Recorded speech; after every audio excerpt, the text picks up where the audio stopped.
This is my Electrolux electric dryer. I'm going to show you guys how to change the heating element really quickly in this thing.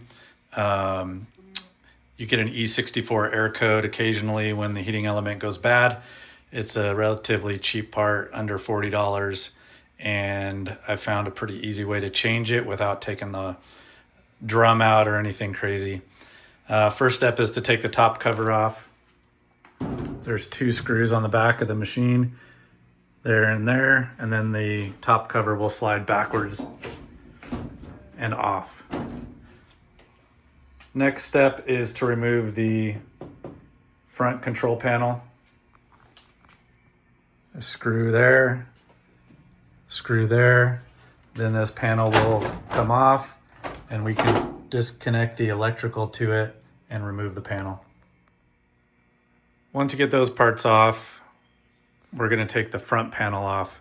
Obviously the machine should be unplugged at this point. You don't want to be working on this machine while it's plugged in.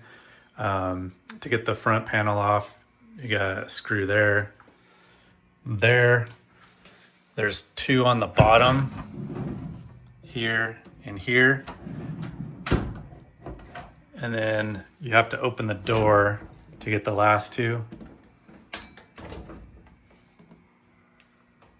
Here and here, and that will allow the front panel to come off with the door and everything and leave the plastic inside.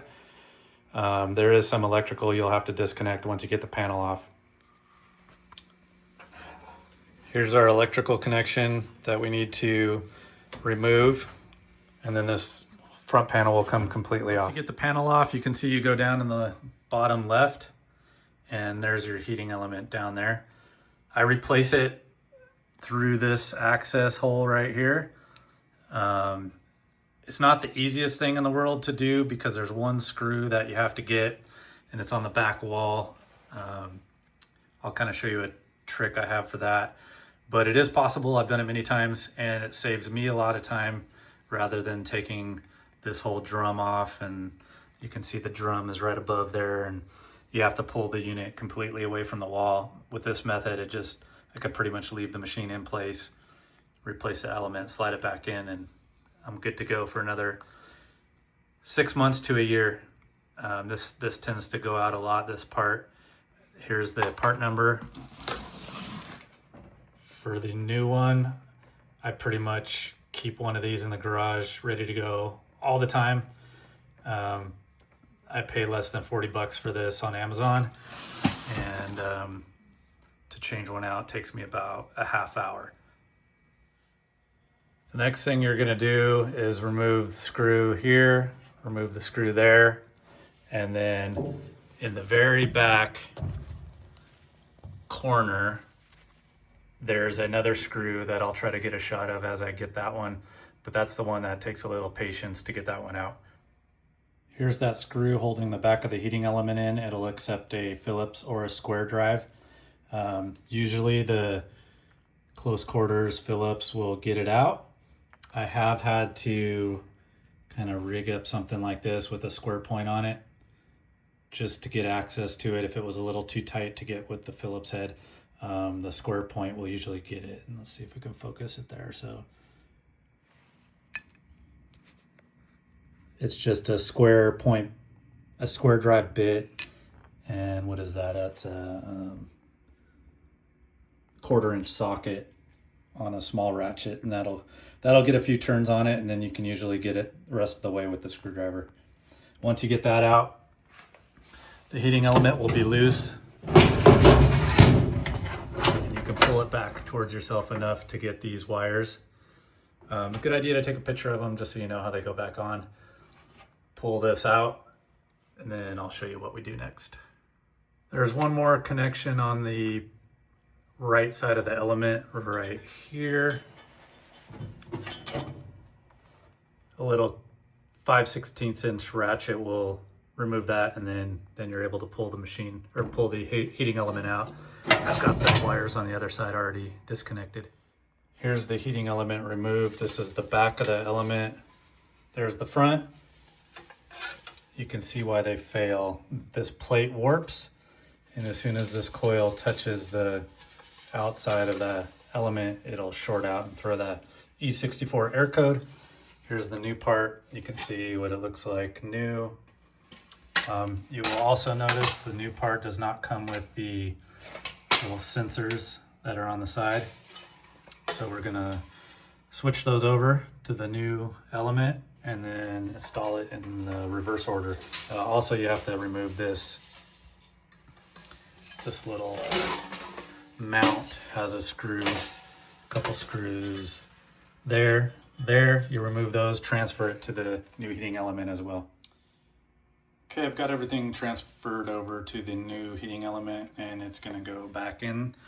It's a good time right now. If you notice, you got a lot of lint buildup back in this machine. You can vacuum it out pretty easily right now. You just gotta fish the heating element back through that hole. We're gonna mount it onto the flange back there. And then just like before, the hardest part is getting that one screw in the bottom right of the flange. But I'll show you that once it's all back in. Okay, once you get the electrical connections on and secure on both sides, we're gonna put the heating element back inside the flange in the back wall of the machine. Then what I do is I use a small nail and then I try to insert it through the flange to find the mounting hole in the heating element. I have it located right now and you can see I'm kind of a little bit off of where the feet would naturally fall. So the position I had to turn it was just a little off kilter to get that hole to line up through the flange. I'll put the screw in first. Once the screw is in through the flange, then you go ahead and put these two screws on last because those are flimsy and they can bend either direction. But this is pretty important. It really helps save time if you can get something small, insert through the hole so you know your hole is lined up through the flange and through the heating element. Once you get that, it's pretty much home free. But this part can be a little bit frustrating if you're not good, working down low on your knees, kind of blind. You got to reach way back to the back of the machine. If this doesn't seem like something you can handle, I definitely wouldn't attempt to do this method. But if you're willing to give it a go, it could save you a lot of time.